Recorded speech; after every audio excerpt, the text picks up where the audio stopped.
If you were asked to build a highway across a chain of islands and open water, exposed to hurricanes, heavy seas, saltwater corrosion, and long, unavoidable crossings, with no alternate route and no room for failure, where would you even begin? This wasn't a hypothetical question, but it was a reality facing highway engineers in the mid 1930s, right at the height of the Great Depression. And to be fair, they knew how they wanted to do it, but there would be no massive funding package from the state or federal government. There simply was too little money and too many other voices asking for it. Yet, they found a way to connect the keys, a solution that oddly involved a retired oil baron with money to burn, a bankrupt railway, and the strongest hurricane ever recorded in the United States. This is engineering the impossible, the building of the overseas highway. Let's go beyond the exit.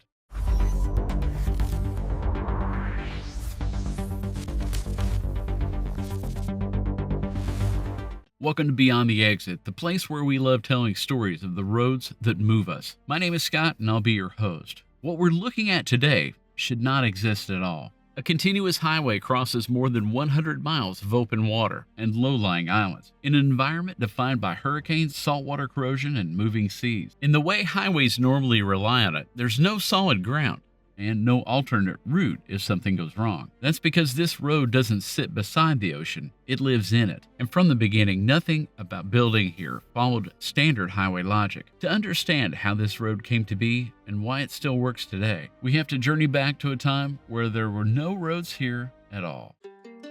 Opportunity knocks.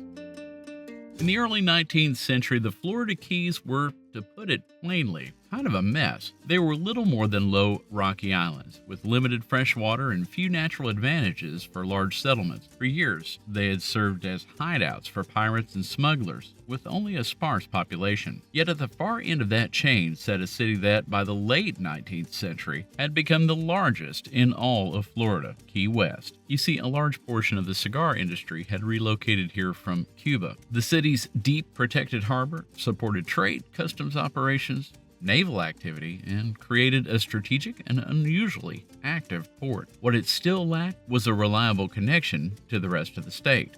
That problem became a personal one and a roadblock to one of the city's newest and wealthiest converts, Henry Flagler, a millionaire oil baron with ties all the way back to Standard Oil. Flagler had left that business and turned his attention south, building railroads and resorts along Florida's east coast. When he reached Key West, he saw more than an isolated city. He saw opportunity. That's because Mr. Flagler believed that the global shipping routes were about to change. With the Panama Canal expected to open soon, Key West appeared poised to become a critical American port, closer to the canal than any other deepwater harbor in the United States. It was already a major stopping point for ships in need of coal reserves. Why not expand on that reputation and make it a superior place to offload goods as well? Since he had already been constructing a rail line, why not bring it here too? So, Flagler decided to solve the connection problem himself.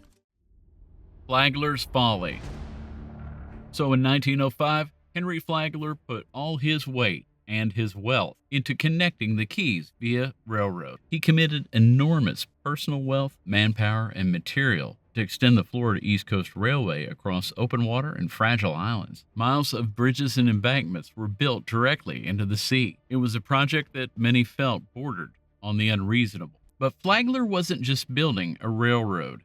He was building a fortress. His engineers refused to use the local stone. The coral rock was too porous and weak, so they shipped granite aggregate all the way from New York and the Hudson River to build their foundations and eventually the ballast underneath the rails. For the below-water applications, they didn't even trust American cement. Instead, they imported a volcanic cement called Alston that didn't just resist the ocean, it used it. The saltwater triggered a chemical reaction that grew interlocking crystals, making the concrete harder the longer it was submerged, a method perfected centuries earlier by the Roman Empire. To place it, they drove wooden pilings to the bedrock and built cofferdams to pour the cement into as forms. Once cured, they had effectively sealed the seafloor with a massive plug of pure concrete. Then, They built the upper piers using traditional Portland cement blends and steel rebar reinforcement. By 1912, the Overseas Railroad reached Key West, creating the first continuous land connection to the Keys. The engineering success was undeniable. The economic return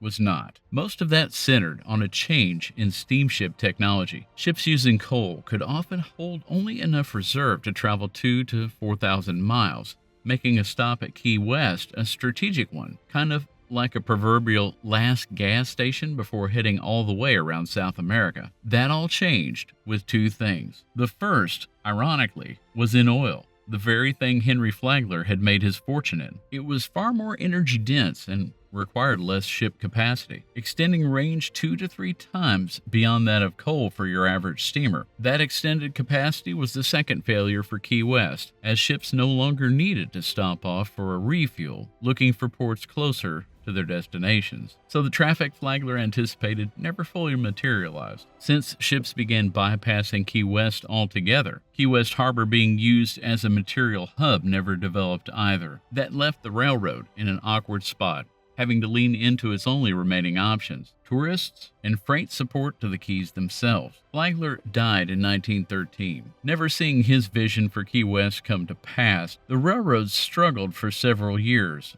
By the early 1930s, that weakness was no longer theoretical. The Florida East Coast Railway slipped into receivership in 1931, a casualty of declining traffic and bad economic timing, specifically the collapse of tourism during the Great Depression. The line remained in operation, but under court supervision and without the financial resilience needed to absorb a major disruption. That disruption arrived in September of 1935. The Labor Day hurricane, the strongest ever recorded in the United States at the time, tore the track from its foundations and swept a rescue train completely off the rails. The railroad never reopened, leaving the Florida Keys connection to the mainland severed once more.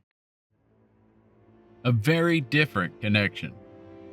For the second time in a generation, the connection between the Florida Keys and the mainland had been severed, this time by the first recorded Category 5 hurricane in United States history. The islands were isolated once again. Almost immediately, efforts to create a new kind of link moved to the forefront, a highway across the Keys. But there was one major problem. Monroe County, which encompassed the Keys, was effectively broke. The Great Depression had drained public finances, and reduced tourist traffic only made matters worse. Those tasked with restoring the connection faced a simple dilemma. The need was urgent, but the money simply wasn't there. And while solutions were sought out to fix the problem, engineers found that one answer was staring them right in the face: the railroad. Granted, it had failed above the water, and much of the structure that had been there, the rails and the foundation it laid on, were swept away. However, much of what had been built below it remained. Massive concrete piers and bridge foundations that once carried the trains across open water were still standing, keyed into the bedrock, heavily reinforced, and built to carry loads far greater than any highway would ever impose. More importantly, they were proven survivors of one of the worst storms in history, simply basking in the sun. Seeing the opportunity, the state of Florida stepped in to purchase the abandoned railroad right-of-way. With this in hand, and the Federal New Deal assistance through the Works Progress Administration, better known as the WPA, those surviving railway structures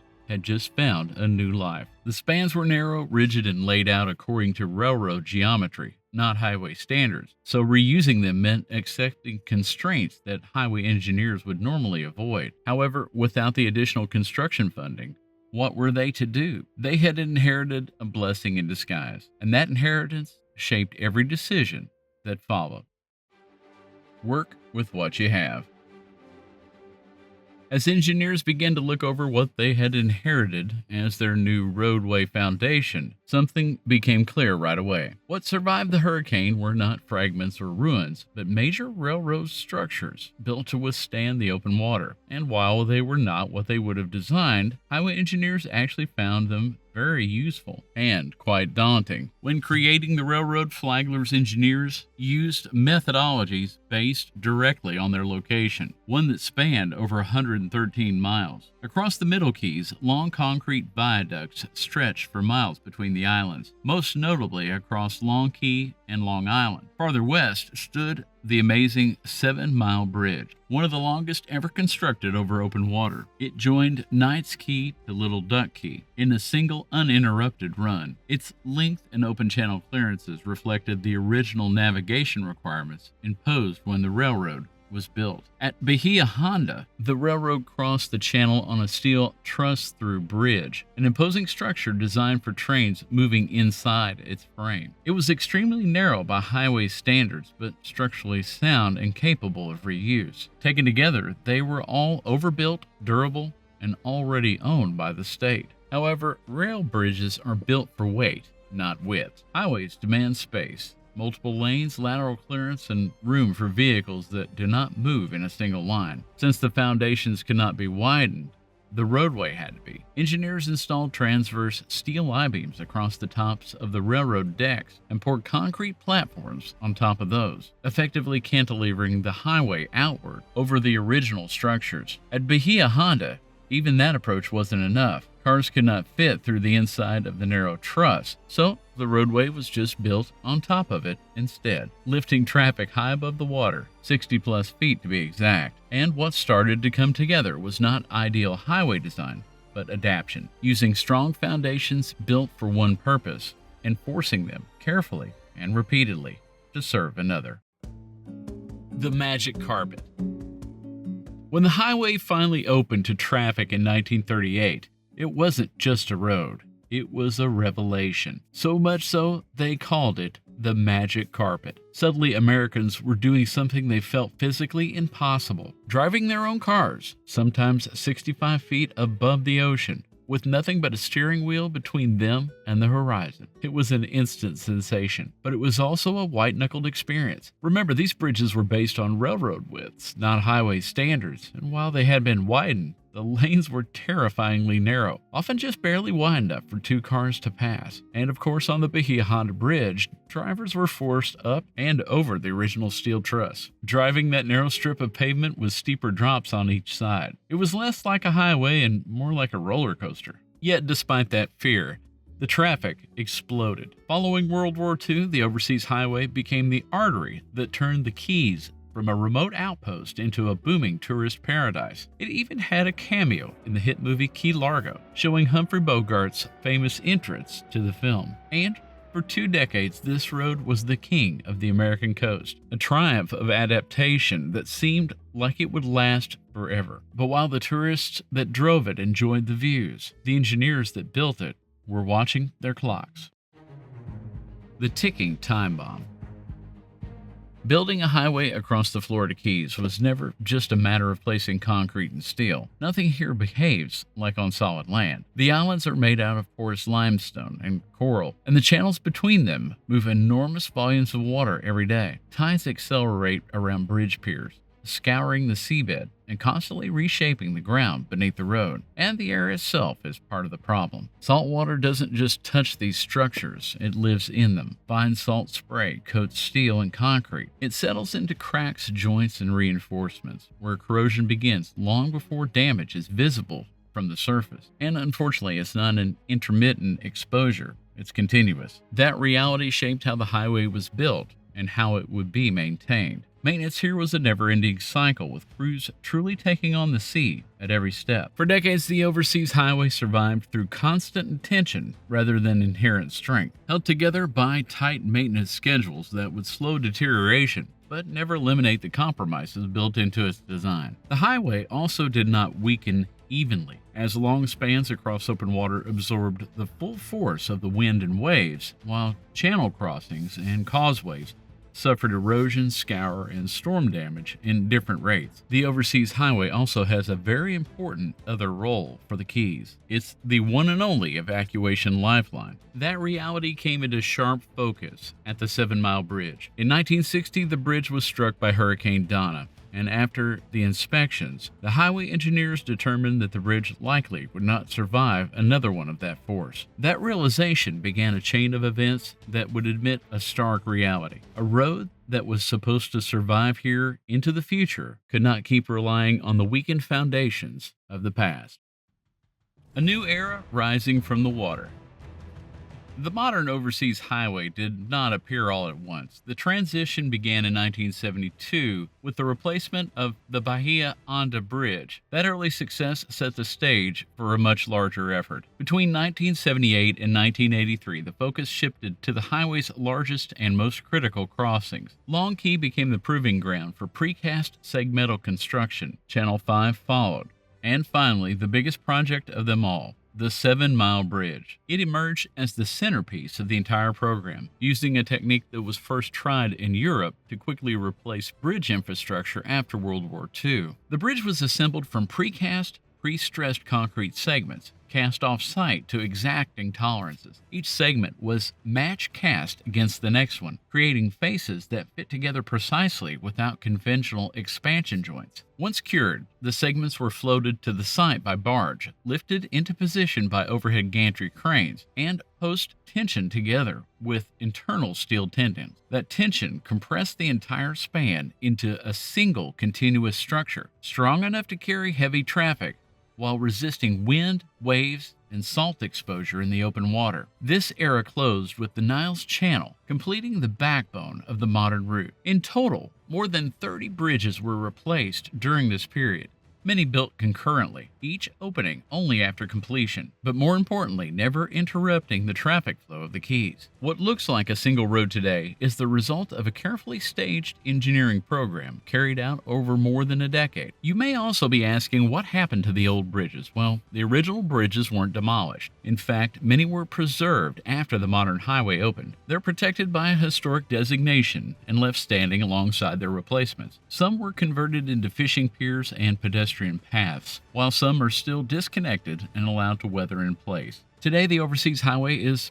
both modern infrastructure and living history. For those crossing it for the first time, the experience feels unreal. Miles of open water and sky on all sides, and a road that seems to float between islands. The beauty is undeniable, and because of the work behind it, this passage now will continue to be shared, discovered, and remembered for generations yet to come. Well, we really hope that you enjoyed our story about the overseas highway and engineering the impossible. It's quite a unique feat. You know, maybe you have a story that you'd like to share related to this. If so, we would definitely welcome it. We're very active in our comments, trying to answer all that we can. And we'd love to hear your suggestions for future videos too. Beyond the Exit, the highway is the hero, and it'd be great to hear which heroes you'd like to hear about next. Today's episode had a ton more facts to it, and what we'd like to do is share with you those facts and our research and a little more narration and behind the scenes on this episode in our new newsletter that we're going to call The Ledger. You'll find the link for it in the description below. If you go there, provide your email. We'll be glad to share that with you each time we put out a companion video. If you're enjoying our stories, why don't you ride along with us and become a part of our caravan, and consider subscribing to the channel. Also, I know there are a lot of other places to drive on this highway we call YouTube, so we really appreciate you going beyond the exit to spend some time with us. We want to thank you for watching, and God bless.